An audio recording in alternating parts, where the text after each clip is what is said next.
Perkenalkan, nama lengkap saya Maria Germana Josen Umilale, NIM 181002031. Baik, di sini saya akan menjelaskan tentang laporan proyek magang yang saya kerjakan dari tanggal 1 Februari 2021 sampai dengan 19 Februari 2021. Baik, untuk laporan proyek magang yang saya buat ialah dengan judul Penyusunan Laporan Keuangan dan Pajak UMKM pada Usaha Dagang Mawar Jaya yang berlokasi di Jalan Mawar nomor 1 Alok, Kabupaten Sika.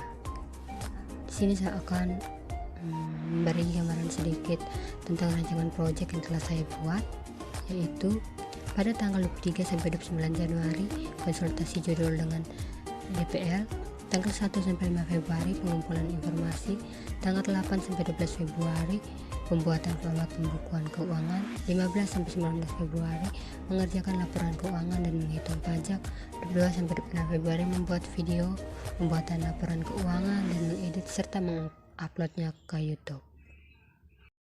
Berikutnya laporan keuangan pada UMKM.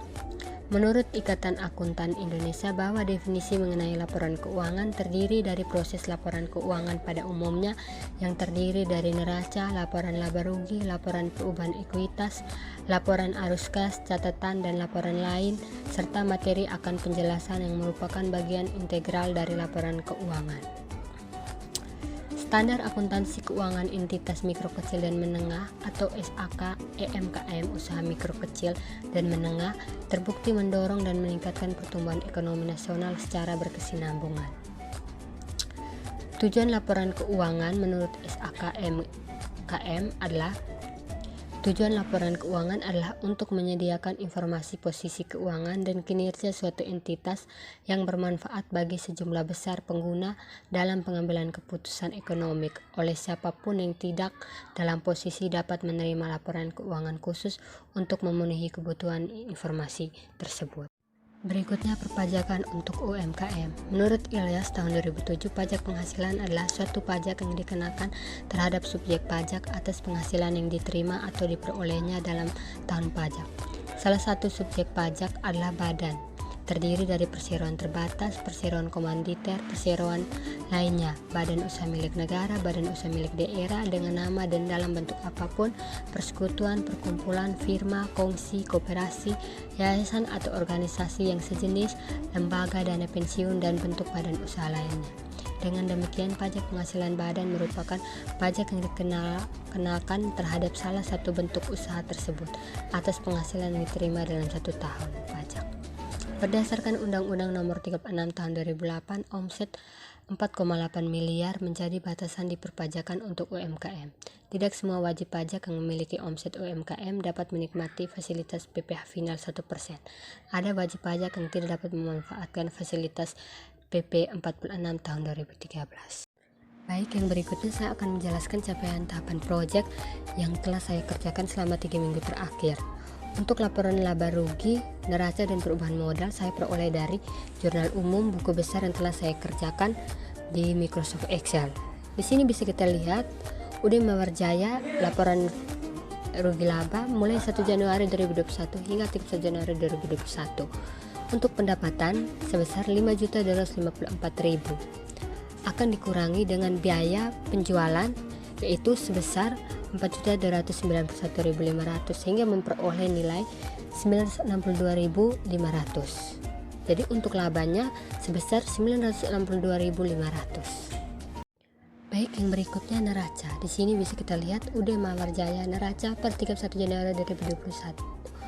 Aktiva kas sebesar 30.957.000, persediaan 5.500, jadi total aktiva 30.962.500, pasifa 0, modal 30 juta, laba 962.500 sehingga total pasifa dan modal sebesar 30.962.500. Jadi untuk neracanya sudah balance yaitu 30.962.500. Selanjutnya, laporan perubahan modal. Bisa kita lihat UD Mawar Jaya laporan perubahan modal per 31 Januari 2021. Modal awal sebesar 30 juta, laba bersih sebesar 962.500, prive 0. Jadi penambahan modal di sini 962.500 sehingga memperoleh modal akhir 31 Januari 2021 yaitu 30.962.500. Berikutnya untuk perhitungan PPh final 1% untuk bulan Januari 2021. Di sini rumus PPh final adalah omset dikali dengan tarif PPh. Jadi untuk laba yang diperoleh yaitu 962.500 dikali dengan 1% menghasilkan 9.625. Jadi PPh final yang harus dibayarkan oleh usaha dagang Mawar Jaya untuk bulan Januari 2021 ialah 9.625.